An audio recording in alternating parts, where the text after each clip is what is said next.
prototyping, which is primarily still used in design and aerospace and medical, and through my own studio practice, just sort of mess with it. Just sort of use it in a way that wasn't its intention. One of the first things I wanted to do when I saw one of these prototypers laying down this little bead of plastic was to just kind of get in there and literally just sort of move it as well and see what kind of abstractions would come from that machine-human interaction. That object would have been created by both of us in a way, and I think, and so that kind of thing was very interesting for me early on. It's important to instill, this sense, I think, onto the technology and where we make a stand in terms of grabbing a hold of it and not being, again, in that older notion of being subservient to technology. That's a role I think that artists have played, and I think we have to be careful of where we take those positions, and I think in the virtual world as well. The idea of the accelerating, the information flow that becomes comfortable at that point on YouTube, Facebook, that's certainly revelatory about human nature, but it's information, and there's specialized knowledge, and then more and more about less and less things, and there's generalized knowledge about just sort of knowing a little about more and more, but then there's also secret knowledge. It has always been this idea that, well, somewhere there is also, and I bring this up because of the culling of information from the internet that you also reference, is an incredible place where artists need to shine a light onto, because the idea of a break boundary point that actually allows for technology to create using all of the information. Nam June had called the internet the information superhighway, and I've been lately just running this thing around about the information supernova, because I just see all of this information being put out there and sucked into this one vehicle of the internet, where it then becomes this, and of course you have that idea of singularity that we had talked about before, where it's indistinguishable, completely homogenized. It has zero volume. But in the meantime, what has been made available is what could be construed as a super intelligence, that you would take what no single person could hold, what no computer could hold, and you're making that available at a point where it could lead to enough information being culled, and we know that this is happening all the time, and I think there are even legal problems with that, but the moral and ethical problems are huge, because that's that technological singularity, much like the black hole. But if it hits a certain point where a super intelligence that actually is smarter than us, we would then lose control over a lot of things. We would not be able to model the future. And I think that's one of the things that has made humans human, is being able to do that, but with giving up all of our references, all of our... Well, I think it's possible.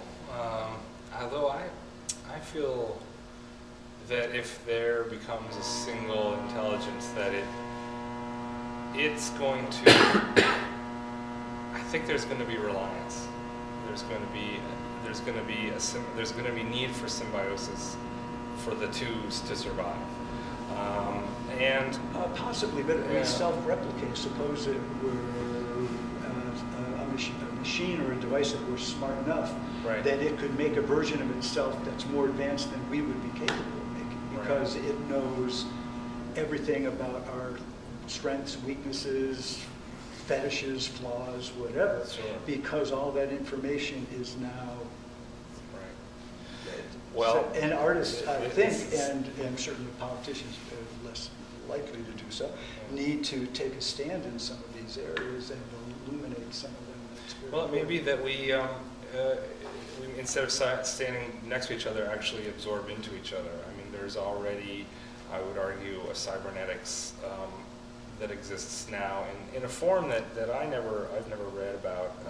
No futurist science fiction writers that I've read describe, your smartphone, which is essentially a cybernetic brain. It's a second brain that functions with your own gray stuff, and it kind of simultaneously takes knowledge away from you in that you don't need to learn the things that you may have had to before into your own self, and also keeps this well of information there in hand. And so it could be that this super intelligence is actually a combination of the virtual, or excuse me, the physical and the digital, which would be my prediction. Don't hold me to this, folks, but that would be my guess. So. No, I think that notion of the degree to which we release and willfully, well, again, is it driven by the technology, or is this something that we indulge in and that we enjoy? I think it's still that there are processes to the technological development that may be independent of us in many ways, and we have not deterministically, but certainly potentially. I mean, people who glean information, or I guess cull information about you for economic gain. Well, that is economics versus money versus control versus politics. I mean, that food chain is also in a continuum, I think, that we can't detach from all of this, and it's very important that this kind of work and more provocative work in the idea of getting people not like thinking about it in other terms, and not giving up a lot of what makes their own deterministic choices. Well, it was. I think that might be one of the real fundamental reasons why I made this, was to show people and illustrate that we are partially digital. At least to have that idea, take that with you, would be. Well, that gives you at least an inside edge. It's not us versus them kind of thing. Exactly. We are there, but we have to choose to be there. We have to stand up and do it. I mean, it is so easy, and I'm not so sure just randomly happening that a lot of the involvement is structured. To be, not in a sense dehumanizing, depowering, certainly. It is, it is efficient ordering. I think that was the bottom line, leading to the French to say that technology is just about efficient ordering, and I think of anything less human, that could be less human than that. But technology becoming just so much the human environment, where I think you have to be really kind of focus of that with your work, and everyone, I think, as well. It's an important notion. You've done it. I think this is quite provocative for just an incredible range of development in that thinking. But in your work that is more immersive, you've actually created work within the virtual world, or for the virtual world, as it were, which is again an experience, I think, that is an important one, and will be. I was getting into this notion of the virtual world being like dark matter, not mean that in a dark way, right. But in this way of opening up different possibilities. Unfortunately, and since your earlier work of the backpackers and the visitors to those were.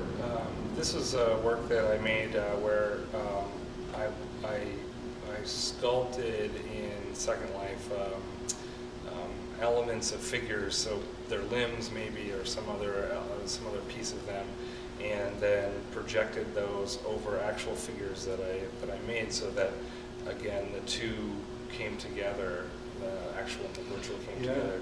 And that was one of my first explorations into thinking about and sort of researching what that mixture of the two worlds could look like, and might look like, and might feel like for the people that I spoke to in Second Life, and you know, while I was there, and how they sort of described it in a lot of their own descriptions about how much they needed this world in some cases. Must have felt like to them. So this series had a little bit of their experience built into it. And you know, I heard recently that in terms of gaming, there's kind of someone's developed, I'm not sure who it was, they developed a system which shows that you don't want to spend more than 21 hours in-world, in the gaming or in Second Life or something, hours per week. That below 21 hours, and I believe it's 21, 3 hours a day, is healthy for you. It's actually constructive. It's actually a place you can make friendships and develop yourself. And then above this, you actually start to erode your own physicality, literally, and also your friendships and things like that. Interesting. So,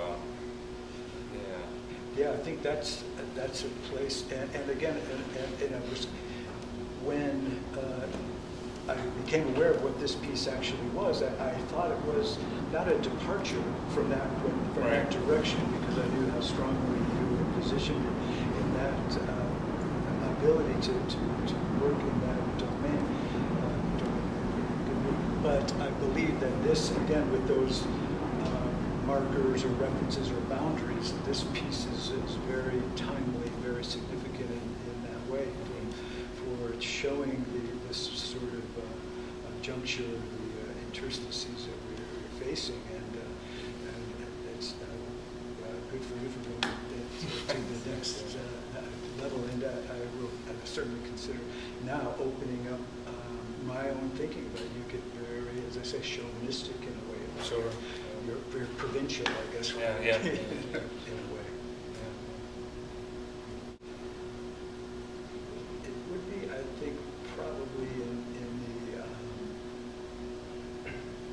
the application of this piece in a virtual world, almost like well, they say feedback or noise is actually a major part of building change, or generating a reaction and change.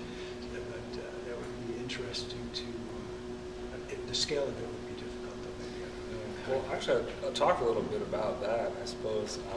One of the things that I often, of course, get one of the comments is this is, for those who haven't seen it before, these pixels of the night sky from around the world come together to make this giant skeleton. It's a large reclining skeleton, and so of course the question is, why a skeleton? And needless to say, it brings with it all kinds of connotations and medical, death. There's all sorts of different narratives you can take. But when I was designing this and working on this idea originally, I knew that I needed a body in it. I needed the stars to come together, the picture of the night sky to come together to make this monumental body. And I knew it couldn't be mine, and I knew it couldn't be someone else recognizable, just because I didn't want to actually narrow down the read so much. It felt like if it was me, it would narrow it down. If it was someone famous, it would narrow it down. So I actually decided to go with a skeleton, in that it to me was the sort of most universal body, in that we all have this structure. And then, of course, I love the idea of the structure being made of stars and tying back into this idea that we all share this material, this sort of space material at our core. And So, but then making it